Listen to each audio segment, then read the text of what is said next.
നമ്മൾ short vowels discuss ചെയ്തപ്പോൾ പറഞ്ഞതുപോലെ ലോങ് വവൽസിന് പക്ഷേ ഷോർട്ട് വവൽസിന് സം സിമ്പിൾസ് ആയിരുന്നു. പക്ഷേ ലോങ് വവൽസിന് അറബിക്കിലെ 3 ആൽഫബറ്റ്സിലെ 3 ആൽഫബറ്റ്സ് തന്നെയാണ് ലോങ് വവൽസ് ആയിട്ട് അറിയപ്പെടുന്നത്.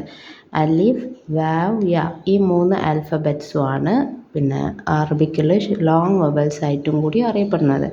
അപ്പം അലിഫിൻ്റെ സൗണ്ട് ആസ് എ ലോങ് വവലായിട്ട് വരുമ്പം അലിഫിൻ്റെ സൗണ്ട് ആ എന്നാണ്. വാവ് ലോങ് വവലായിട്ട് വരുമ്പം ഊ എന്ന് പറയും. ആൻഡ് യാ ലോങ് വവലായിട്ട് വരുമ്പം ഈ എന്ന് പറയും.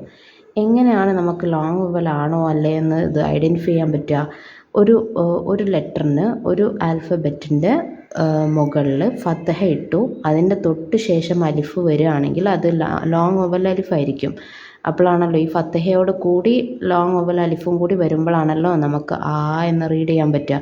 അതുപോലെ ലൊമ്മ ഇട്ടു, ഒരു ആൽഫബറ്റിന് ലൊമ്മ ഇട്ടു, അതിൻ്റെ കൂടെ നമ്മൾ അതിന് തൊട്ട് ശേഷം വാവ് വരുമ്പോഴാണ് നമ്മൾ അതിനെ ലോങ് വവലായിട്ട് പരിഗണിക്കുന്നത്. ഓക്കെ, ഇനി ഒരു ആൽഫബറ്റിൽ നമ്മൾ കെസറ ഇട്ടു, അതിൻ്റെ തൊട്ട് ശേഷം ഇങ്ങനെ യാ വന്നിട്ടുണ്ടെങ്കിൽ അത് ലോങ് വവൽ യാ ആയിരിക്കും. അപ്പോഴാണ് നമുക്ക് ഓരോന്നും ആ എന്നും ഊ എന്നും ഈ എന്നും നീട്ടി റീഡ് ചെയ്യാൻ പറ്റുക. ഇനി ഓരോ ആൽഫബറ്റ്സിനും പിന്നെ ആൽഫബറ്റ്സിൻ്റെയും കൂടെ ലോങ് വവൽസ് വരുമ്പം ഉള്ള സൗണ്ട് എങ്ങനെയാണെന്ന് നോക്കാം. ഉ, ഈ,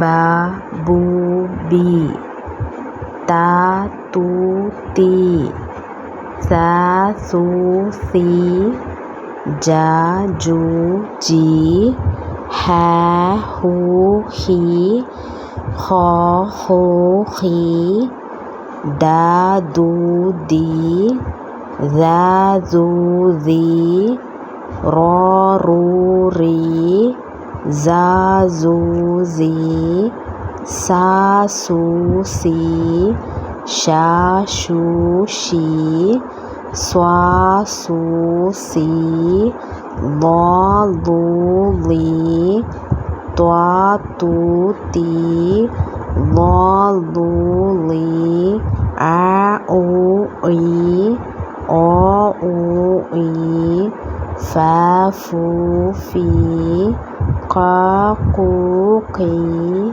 കെ, കു, കി, ല, ലു, ലി, മ, മു, മി, ന, നു, നി, ഹ, ഹു, ഹി, വ, വു, വി, യ, യു,